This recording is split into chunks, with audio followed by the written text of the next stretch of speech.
Today in Alaska, crude oil production was all but stopped on the North Slope. Oil companies operating there were told to cut their production by more than 80% after thousands of barrels of crude oil spilled from the Trans-Alaska oil pipeline. The 800-mile Trans-Alaska oil pipeline, at least for right now, is shut down. That spill in Alaska is happening, of course, in the shadow of a much larger spill in the Gulf of Mexico. And actually, you know what, if it's okay with you guys, in the control room, I think we should probably just have me stop doing this now and let the gravitas white guy anchor do this part. Let's do that. In Alaska, the pipeline has been repaired. Oil is expected to flow again today. But that crack that developed Sunday allowed 1,500 barrels of crude oil to escape. 700 barrels recovered. And in the Gulf of Mexico, oil workers are trying to handle a much larger oil spill. A burning offshore oil well is dumping 30,000 barrels of crude each day into the Gulf.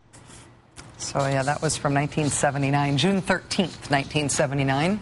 That NBC News anchor reporting on a pipeline spill in Alaska on the same day that an oil well was leaking out of control and burning in the Gulf of Mexico. 31 years ago, in June 1979, an oil well called the Ixtoc blew out in the Gulf of Mexico.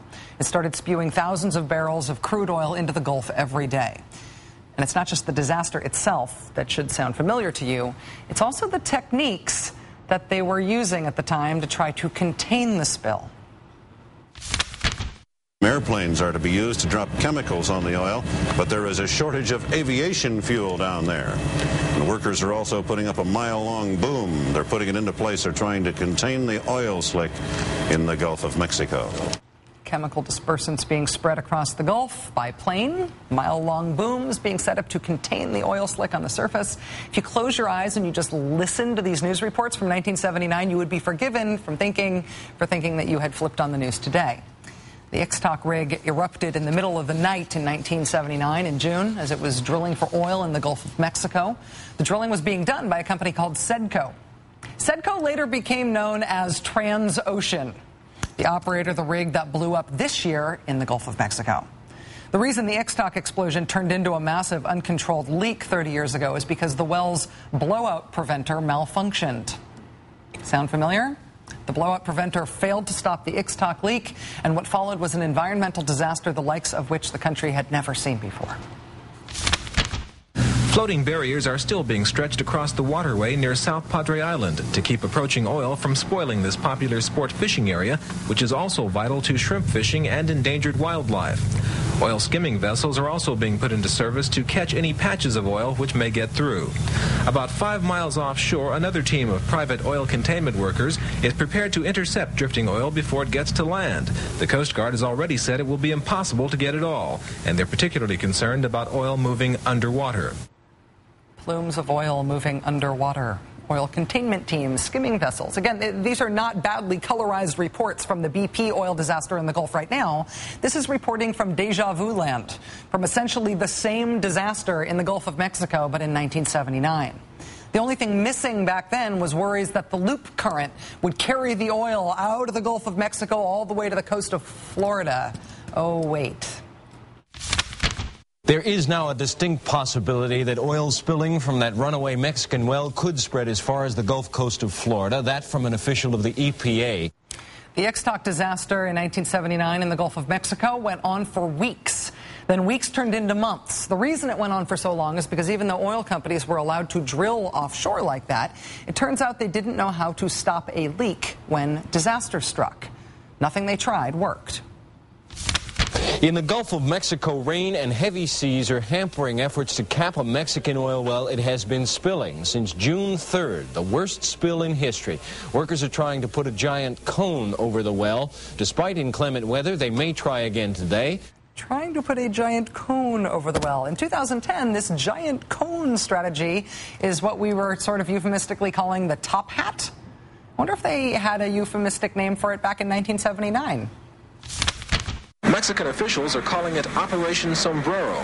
Workers have been trying since the weekend to put a 300-ton steel cone over the mouth of the runaway well. Officials say once in place, the cone will collect up to 90% of the crude oil, which has been gushing from the well for more than 3.5 months. From 10,000 to 30,000 barrels a day have flowed into the Bay of Campeche and the Gulf of Mexico.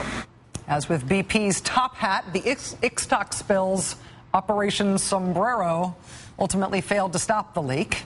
But they had other ideas back then that were sure to solve the problem. Ideas like shooting metal spheres into the well to cut the flow of oil. You might call that today a junk shot. They also tried pumping cement and salt water into the leaking well to try to jam it up. You might call that a top kill maneuver. Neither of those things worked. For months and months and months and months and months, the Ixtoc well continued to leak uncontrollably until 2 relief wells are still being drilled to relieve pressure on the blown-out well, so it eventually can be capped. Relief wells. 9 agonizingly long months after the Ixtoc well exploded, a pair of relief wells finally allowed the engineers to cap the leaking well. That was 31 years ago. I am 37 years old, and this happened when I was 6. Those haircuts are back in fashion.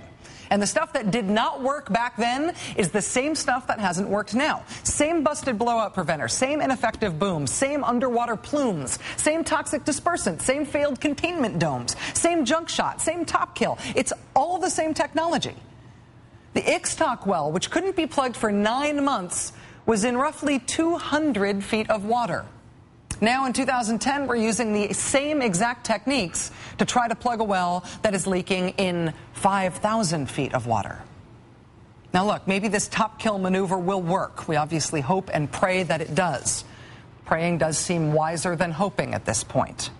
That said, as we reported earlier this hour, BP executive Doug Suttles says tonight that it looks like it's drilling mud and not oil. That is what's now coming out of the ruptured well, but they can't tell for sure. The thing that's essentially been guaranteed to work in the past is a relief well, and that's still months away from being complete. The oil companies keep talking about how technologically advanced they are. But what they've gotten technologically advanced at is drilling deeper. They haven't gotten any more advanced on how to deal with the risks attached to that. They haven't made any technological advances in the last 30 years when it comes to stopping a leak like this when it happens. All they've gotten better at is making the risks worse by putting these leaks further out of our reach. Oh, hey, congratulations. Now the thing you can't stop is a full mile underwater. That's all they've gotten better at. That and making themselves the most profitable industry the universe has ever seen, and I am not exaggerating. Officials say the oil could reach all the way to Florida as it continues to threaten the U.S. coast for months. William Monroe, NBC News, South Padre Island, Texas.